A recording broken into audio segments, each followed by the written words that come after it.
Ladies and gentlemen, now for some more Rayman 2, The Great Escape for Sega Dreamcast.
Unfortunately, sometimes you'll see an enemy that has really low health, so a single boop with the NG pals when you have Golden Glove Rayman will kill him. That's it's what I like to call a golden opportunity. I mean, God. Well, anyway, we're going to go in here and sort of rock out, if we will. And things seem rather ominous and actually quite dark. I don't know, for a place called Lava, Rock and Fire, I think it's called that. I get confused with the names of these stages, to be honest. I don't know. Just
we actually got a decent platforming segment yet again.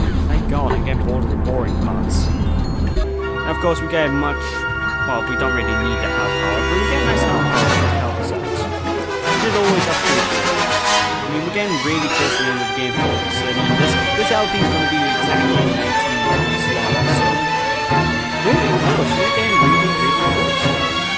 But of course, just be careful, and this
Fancy meeting you again! Rayman, what a pleasure to see you again. Say some sound. So far you've been faster than the pirates, but this time it's going to be more difficult.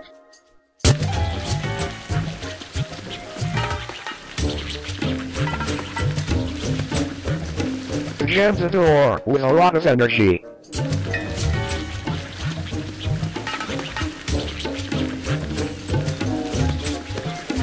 It will take 475 lungs to open it. Great! You've got enough lungs to pass through.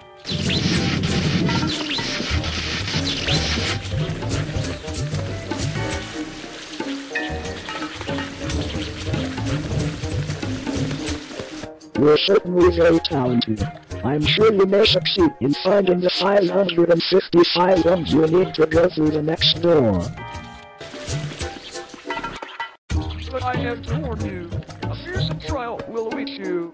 Regard the next best young man. The explosion of the world's heart has made him uncontrollable. We tried to reason with him, but he wouldn't listen to a word. You must expect a terrible fight. Good luck.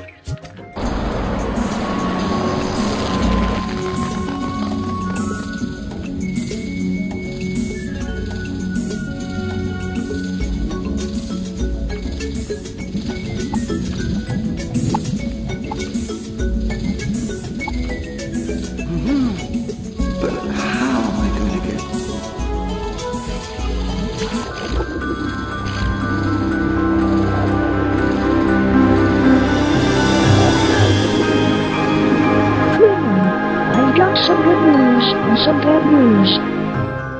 Start with the good news. I've gathered even more energy to give you another power.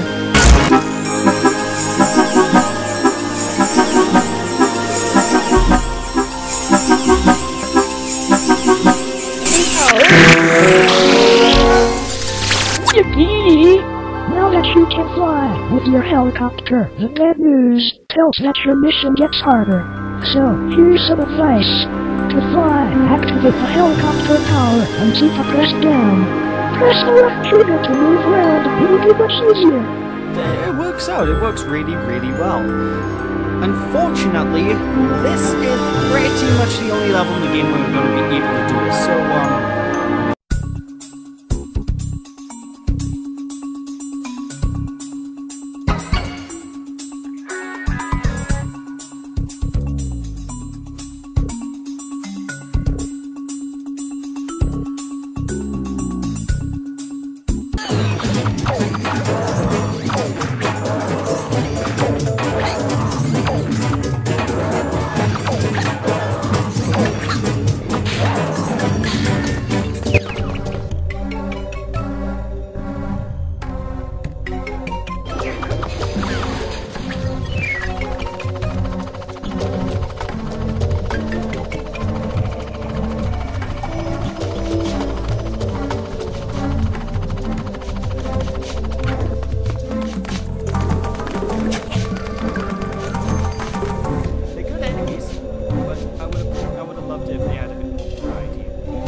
onwards properly, I want to climb up, high up into this vine-infested area. And basically, if you touch any of the vine walls, you're gonna get hurt, you're gonna pretty much respawn at the nearest checkpoints. And any vines that are sticking out the walls, sort of twirling around, trying to impede your progress. Okay, maybe I lied, maybe you just get hurt. Because Swan, you got respawn if you hit the walls. Huh. Either way, if you get hit by a vine, you're gonna get hurt, and it'll temporarily set you off balance. It's still quite easy to deal with, however. Now, as you can probably see right behind us, there is a giant fan blowing wind. So now we're kind of propelled forward without any real control to our speed. So all we can really do about here is hold down the left trigger and sort of move left and right, and managing our A button pushes so we can actually get through without much trouble. And just like in one of the previous Sanctuary levels, if you touch yellow lava, it's pretty much a respawn. It's pretty much an instant kill. So be careful of any yellow lava you find, and be careful by your. For the life of me, I think it's impossible to time going through here. So my advice is just to take a hit and just go straight through the flamethrowers, because I don't know any way to really effectively dodge them. They're very awkward. They're not very fun things. Melt your face off, man. But of course, just keep going and try and find as many lumps as you can. If you miss any lumps, however, you will probably need to die to get them back, or you will need to go and restart the level entirely if there's no checkpoints nearby.